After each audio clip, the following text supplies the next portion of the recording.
Hey, paisans, the time has come. On the air since 2009, the independently produced, non-FCC compliant champ of video game talk podcasting. Here comes Tiger Claw Radio. Here's your host, Critical Failure. Welcome, boys and girls. You're listening to Tiger Claw Radio. This is your host, Critical Failure. Yes, friends. What a week we've got ahead of us. We're going to do some video game stories of the past, and we're going to have some fun, and we're going to listen to some chiptunes. So let's kick things off with one from the archives. This one is Local Wolfman. And what did he call this one? Nitro Pulse, Becoming Like You, 8-bit remake. You're listening to Tiger Claw Radio. More when we come back.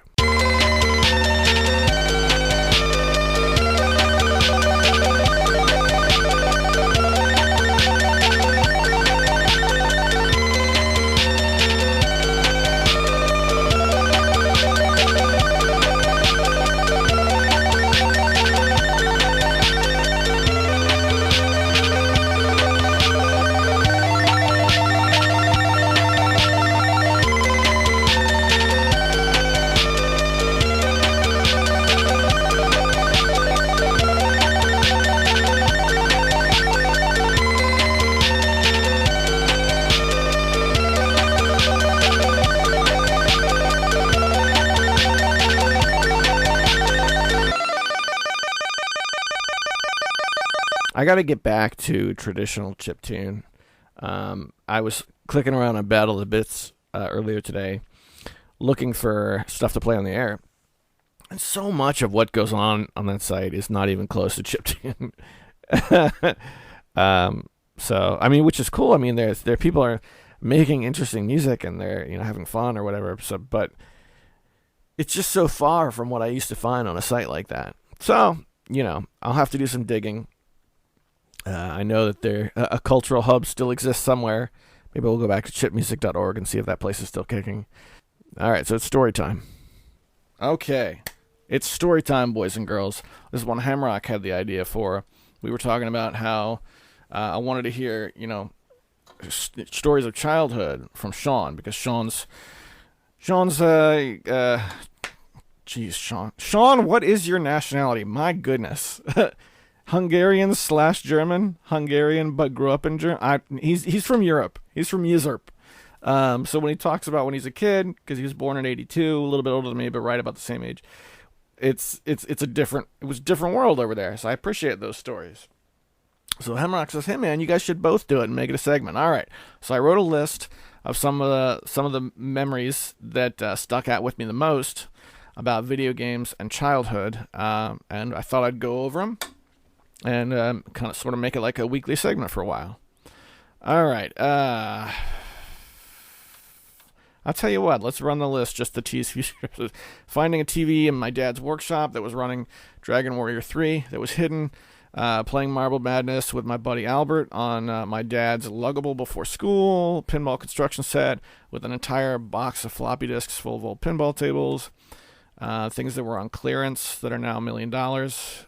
Quake 2 was the talk of the town. We had a tournament ladder for WAF Warzone. My brother's Game Boy, playing it in a treehouse, and the toy exchange. All right, well, let's do it in order. Finding a TV in my dad's workshop running Dragon Warrior 3. So here's the thing. Console video games were introduced to my house, to the best of my recollection, Christmas 1988. Now, I might have that off by a year, but I was very young. I was born in '84, so I would have been 4 years old. And my dad was a programmer during that time. So it's unclear to me now as I get older and my memory starts to go. I can't remember if the first video game I ever saw was Space Quest on my dad's IBM 386 machine that he used for work, or if it was when he got us a Nintendo for Christmas. What I remember the most was I didn't know what a Nintendo was. I have to have these dates wrong. It doesn't make sense. Yeah, I don't know. I'm pretty sure it's 88. I'll have to talk to my brothers about it to confirm that. But what I remember the most was my older brother's opening the box. It was the NES action set, the one that came with the zapper, and that I want to say the one everyone had, but I don't know that for sure. So everybody freaked out. My brothers freaked out. I'm the youngest of 5 kids, but the oldest 2 are so much older that my childhood memories are, a lot of them of my childhood memories are with them being absent, because by the time we opened that box and got that Nintendo out, they were both like in high school, getting ready for college, that sort of thing. So we opened that box and we freaked out, and I was like, what are we so excited for? I'm a child. I'm just excited that you're excited. So we got this Nintendo, and that was how the Nintendo was introduced to my family. But as years went on, they wanted to kind of roll that back, but they couldn't put the monster back in, or the genie back in the bottle per se. So I have a lot of situations of like my parents removing Nintendo from that's another awesome story for another time. Destruction of system. I'm gonna write that on the list. Hang on. Yeah, so they broke some systems. It happens. Okay, so to proceed with the story, you have to imagine a household where Nintendo is now banned. We're a couple years older.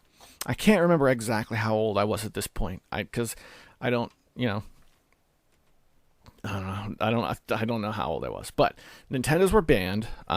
We didn't own one, and at this point, I'm pretty sure we had owned a couple that had been smashed. So I grew up in a 2-story house with a basement, so we have 3 floors. Now, I'm aware that if you live on the West Coast, most people over there don't have basements, but we did. We had an unfinished basement that had a tube TV and whatnot. And my dad also had a workshop down there. You would go down the stairs. Thinking about the layout now, the stairs down were in the middle of the house. So you walk down the stairs, and on the left side was like our playroom, and on the right side was like my dad's workshop. Now, my dad was a severe diabetic, which is eventually why we had to say goodbye to him. But so he was an amputee for most of what I remember in life. So he didn't go downstairs much. That workshop was always like a shrine of his life when he was younger. I love going down there now whenever I go to visit my mom, because remember, early computer science. There was no computer science degrees at that time. So if you wanted to get into computer science, you studied mathematics. All of his old books are still down there. Most of his old machines are still down there. And he was into woodworking and stuff. Not much with his hands, but I think that was just something men did, like in the 60s and 70s and whatnot. So he had a lot of woodworking tools that just weren't getting used.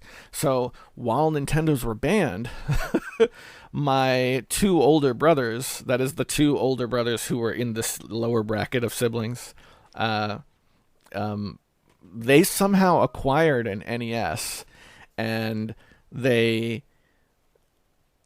I think they took, I can't remember if it was another, I think it was just a TV that wasn't being used in the house, but they acquired an NES, and they had a TV, and they pushed it under my dad's workbench. My dad had this gorgeous, I don't even know what it was made out of. It was like some sort of like black compost that had been painted, and it was just covered in spray paint and like almost like modern art, but it was because he had, actual projects like building Pinewood Derby cars when they spray painted it and stuff, with no paper down.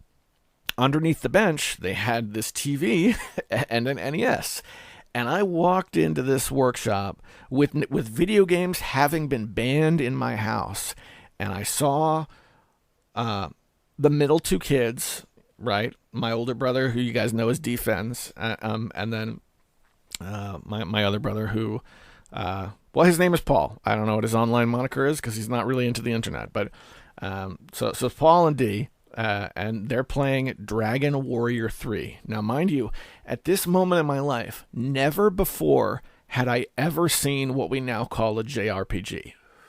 I don't even think I'd seen a Western RPG, with the exception of perhaps Wizardry, because I remember the original Wizardry from before that. But my mind... And it was one of those things where, like, I was the younger kid, so they really didn't want me to know about it because they knew I'd blow their cover somehow, which I'm pretty sure I did. But that is the reason why Dragon Warrior 3, above all the other games in that series, will always be super, super special to me. Because that was my introduction. And it was really cool. And I my hat's off to my brothers for pulling off a secret television and secret Nintendo in a day and age where flat screen TVs were not a thing. This was a tube TV that they lugged in there and hid under my dad's workbench somehow. And it was a great time. So there you go. So there's my story about my introduction to JRPGs and whatnot. Interestingly, as time went on, I didn't play, like, I never revisited Dragon Warrior 3 much after that, so I don't really remember much except that I remember that it had a day and night cycle. I remember that it had a more elaborate title screen, and then, because what eventually happened was that Nintendo got ejected from the house once my parents found out, and then when I got a little older and I started collecting when I was like 16 or so, back when Nintendo games were like $5 no matter what they were, I got a hold of Dragon Warrior 1, and I was like, hey, this is a lot like that other game. And I don't think I ever encountered Dragon Warrior 3 again in the wild, ever. I've seen it in person, but I like in those pawn shop days where we could just go get games for $5. Yeah, that was it. So there you go. There's my story of video games in my youth, and I think that'll wrap it up for story time for this week. Okay, so fast forward a little bit in time. The rest of this episode is now being recorded on Monday. I was working to get it out on Friday, and then an entire weekend has passed. So during that weekend, I went looking around on chipmusic.org. Like I probably mentioned that, I think, in the first 10 minutes. I was looking for chiptunes that felt more like chiptunes. And I was shocked to find out that 8-Bit Nintendo is still making music. If you don't know who this guy is, he created an album that I loved called Lo-Fi World. This was probably back in like 2016. This was getting passed around. And it was already like a couple years old as an album. But I came across it somewhere, and I used to use parts of it for different like serviceable areas of the show, introductions, and that's for, that sort of thing. The Vintage Video Game Geek adopted one of their tracks as the theme song to his podcast that he did with NES Complex, which I think is how everyone would most know 8-Bit Nintendo. But yeah, I've got 3 tracks that I was like, oh, these are all good to play on the air, including one that was released today, the 22nd of January, 2024. So let's go. I'm not going to play all 3 of these because we're already 13 minutes deep in the podcast. But let's check out, this one's called Dragon Slayer from 8-Bit Nintendo.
And that, I think, is the sound that I've been missing when it comes to finding chip tunes on battleofthebits.org.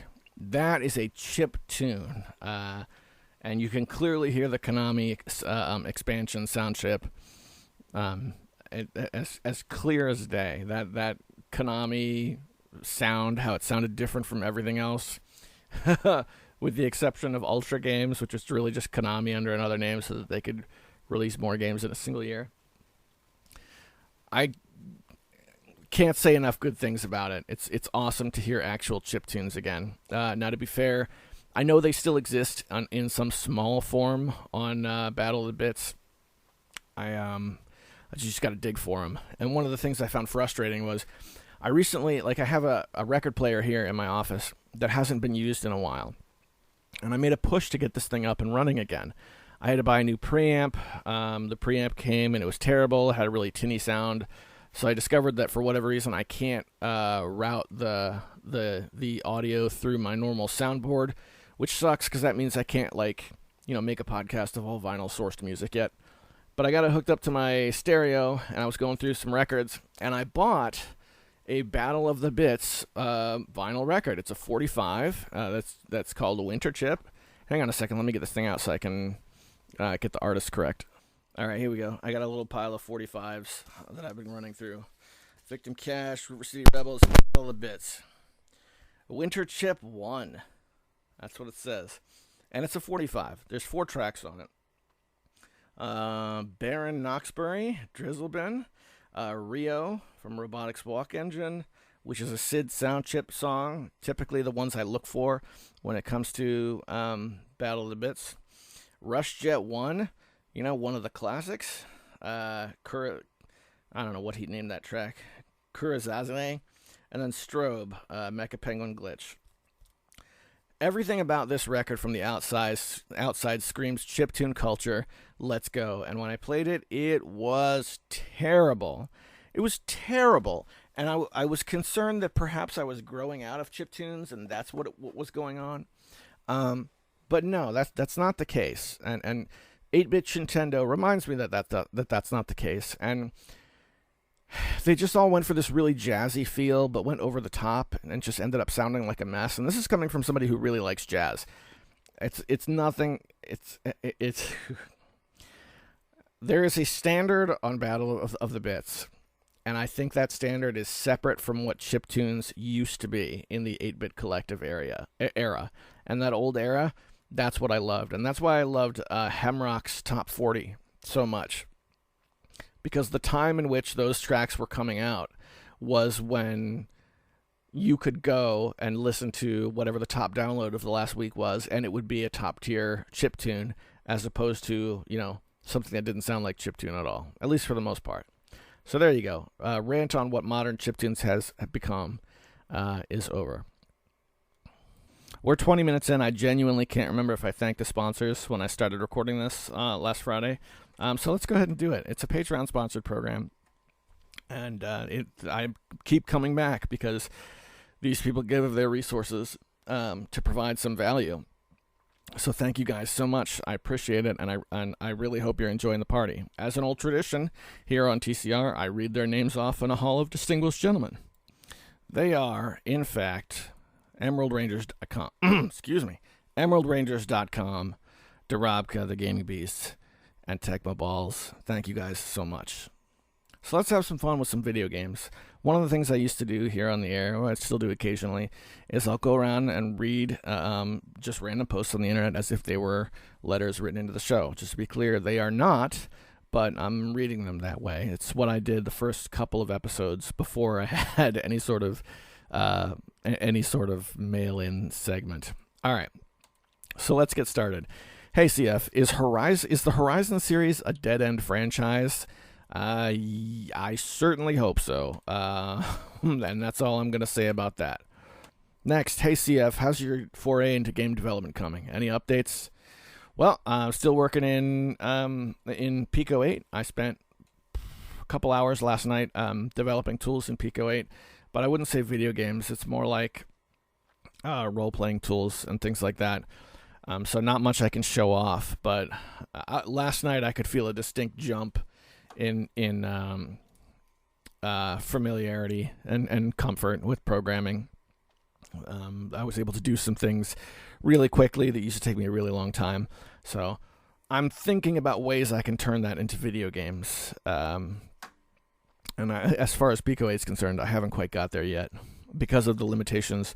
But at the same time, I'm also not quite ready to abandon the platform because I like how portable the games are. So there you go. It's a work in progress, as always. Hey, CF, what's your most unpopular gaming opinion? Well, I am not sure if this is unpopular anymore. But I think 99.9% of the games that are coming out are games we already have. So there's not really a new any reason to buy the latest game. Usually what you're doing when you're getting the latest game is trying to go where the players go, So I've checked out. I'm not saying I've checked out of video games altogether, but if a game comes out today and looks awesome, I'm probably going to wait to make sure, if for no other reason, then there's just no reason to pay a premium anymore. The biggest competition for modern video games should be video games from a couple years ago, which is one of the reasons I think when companies pull their old games off the market, it's the most anti-consumer thing imaginable. Next to maybe like De Novo or one of those things that generally harms players to try to avoid piracy, is pulling old games off the market. I've seen EA do it several times, even like Out of the Park Baseball, which I love that franchise. The fact that they pull off their old games from the market is absolutely anti-consumer. So there you go. That's my most unpopular gaming opinion, but when I say it, it doesn't feel like it should be that unpopular. To give a really unpopular gaming opinion, it's that I think first-person dungeon crawlers are the greatest video games. That's going to be an unpopular one. Here we go. Hey, CF. Mario Kart Super Circuit. Why did this game become so expensive? What's so special about it? I remember comping at a Future Shop for like $30 in the late 2000s.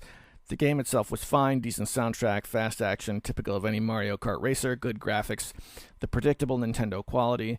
Then a few years later, it was overpriced on eBay, Amazon, or something for a box/complete copy.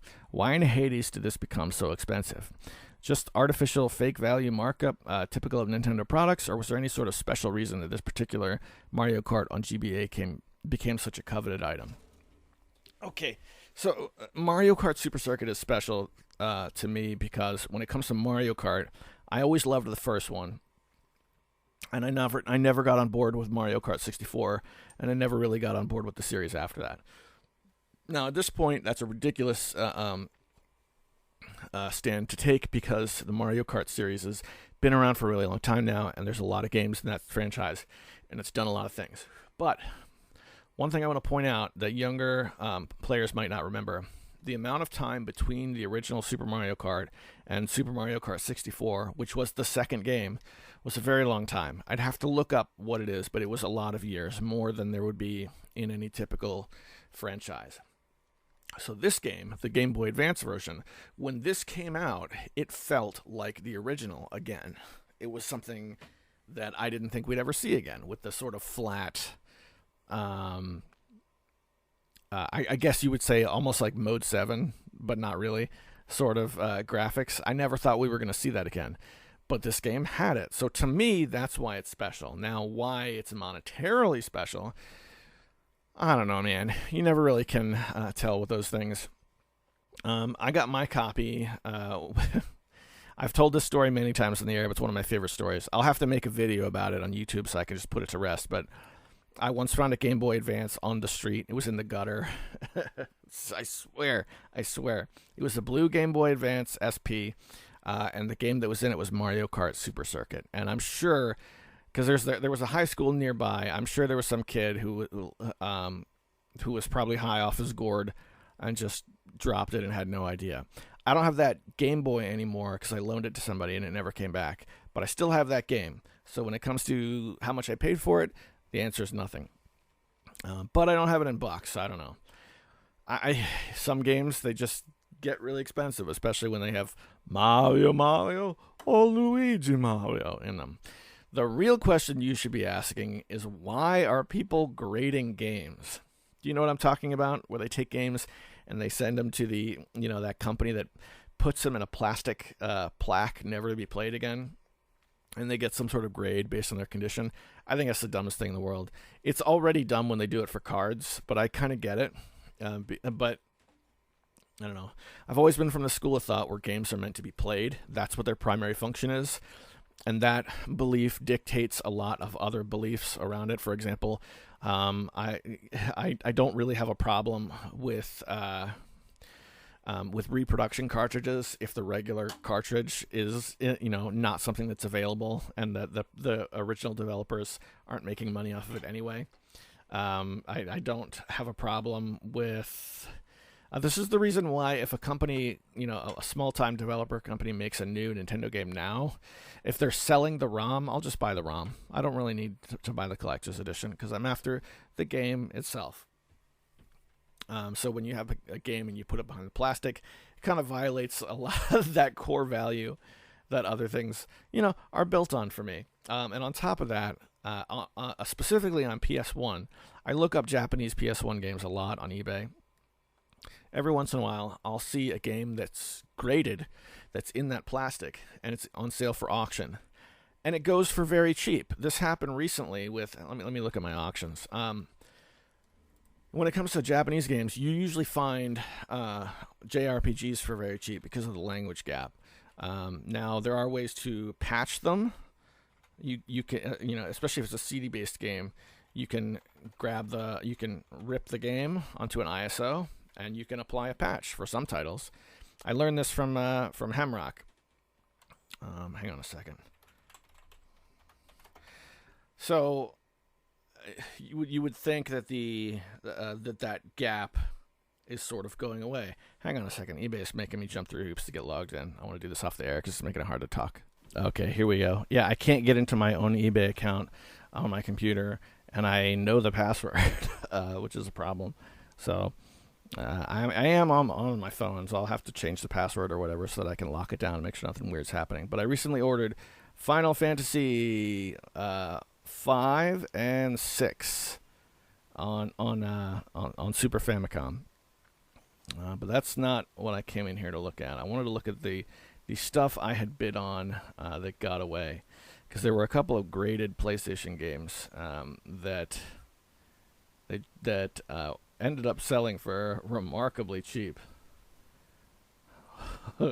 Didn't win. Okay. Super Mario Brothers 3 sold for $15, which I never thought would happen again. Okay, I guess this went for some decent money. The original Armored Core on PlayStation, graded, sold for $40. Okay, $40 is a decent bit of money. But for a graded game, Final Fantasy 1 sold for $50, graded on the PlayStation. Okay, maybe I'm wrong. Maybe that's actual money. In my head, I was thinking these things sold for like $15 or something like that. Something akin to what it would cost to actually get something graded. But maybe I'm wrong. But I still think the grading process is really silly. So that's what the internet's talking about, at least the dark corners I hang out in. I really want to work in these 8-bit Nintendo tracks. So we're going to do one more from 8-bit Nintendo.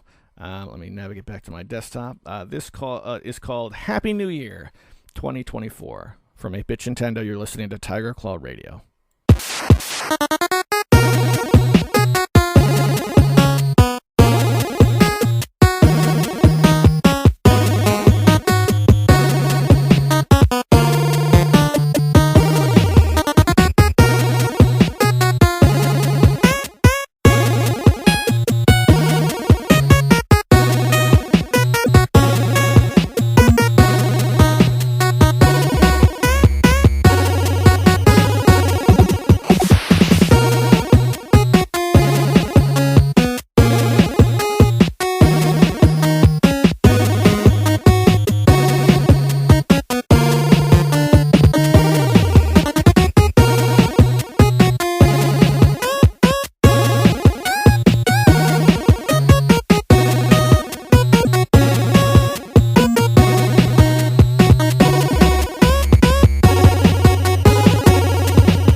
that not like everything we love about chiptunes? I love it. And it's brand new. I mean, it's I don't know what the release date on that one is, but Happy New Year 2024. It can't be more than a month old.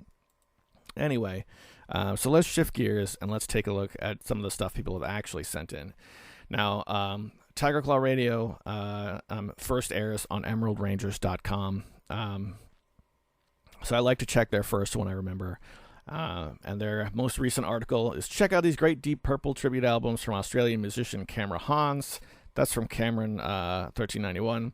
And then we come to last week's episode, ChatGPT versus River City Ransom, which, by the way, I loved that bit. If you listened last week, having the ChatGPT write a bedtime story starring the characters from River City Ransom was one of my favorite things that we've done on TCR in a long time. I just didn't want to do it back to back. But yeah, we'll definitely be revisiting that bit.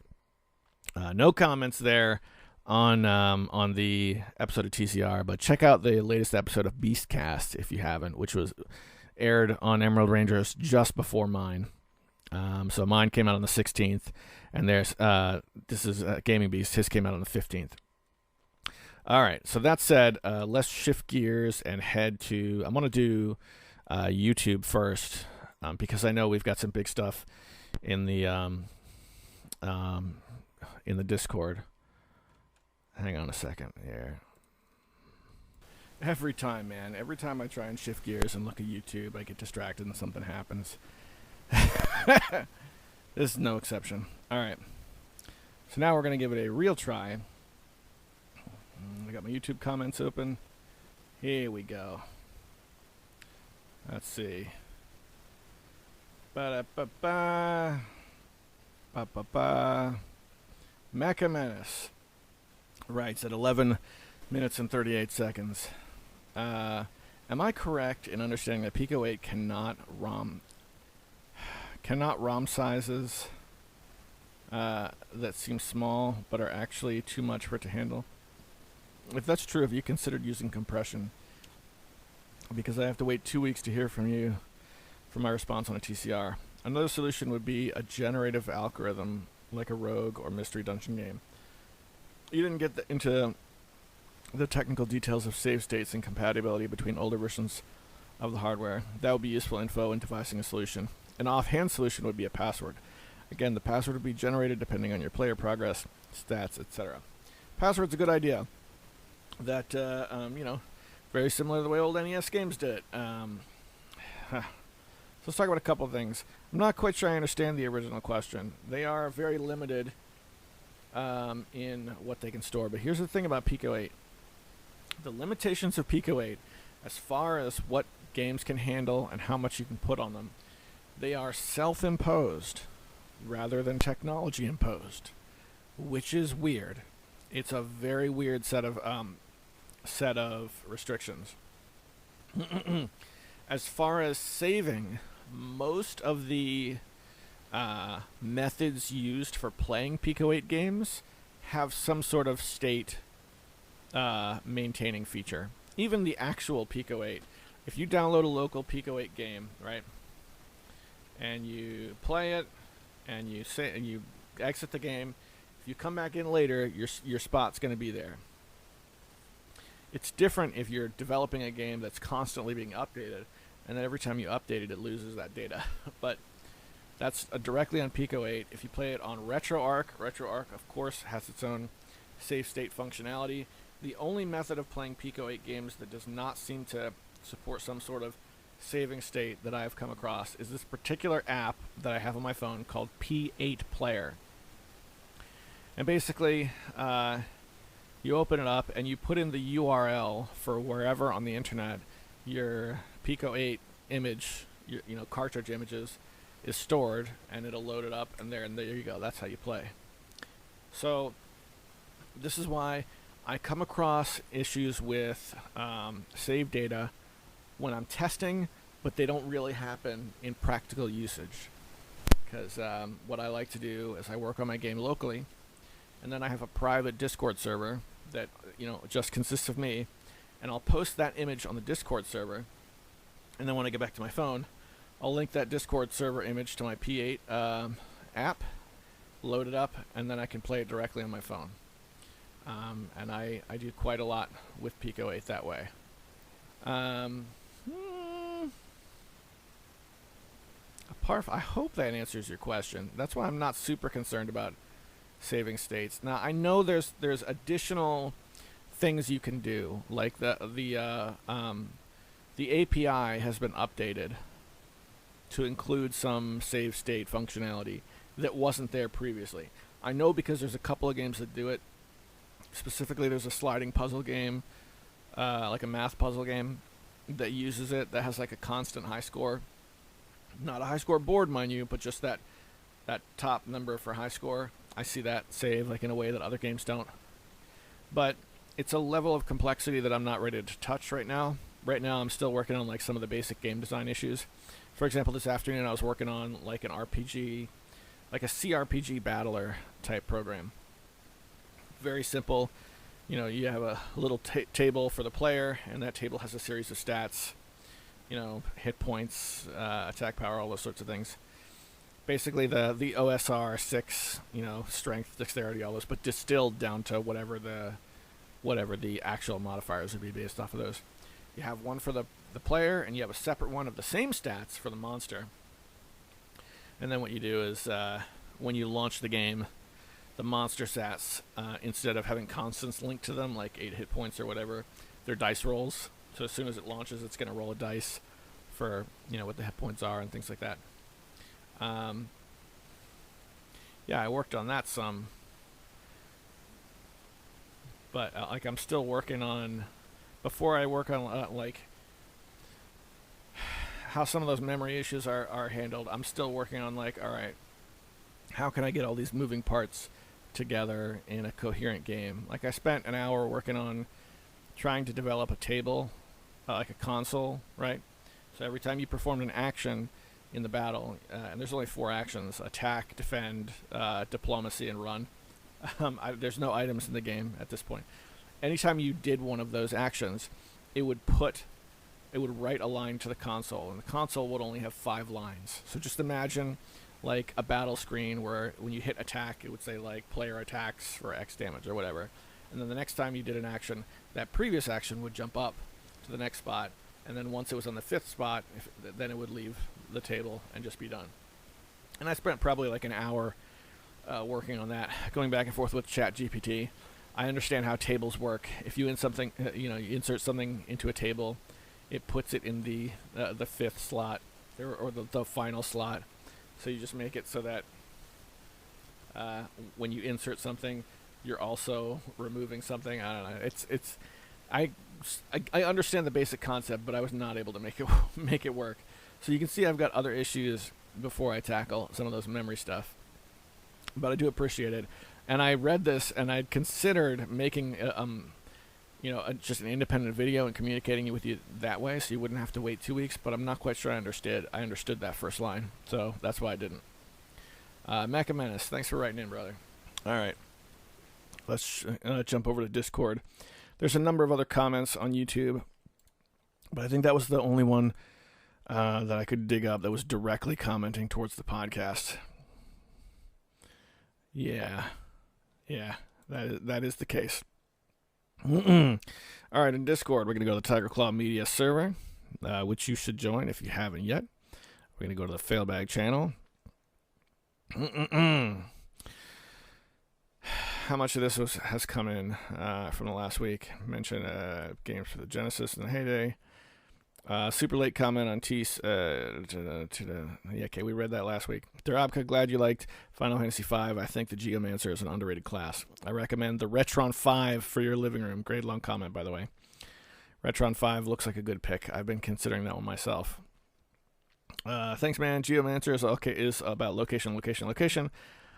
I wish they'd used the FF system in later games. It reminds me a bit of the system in the Wizardry games where you can switch classes to obtain certain spells and ability.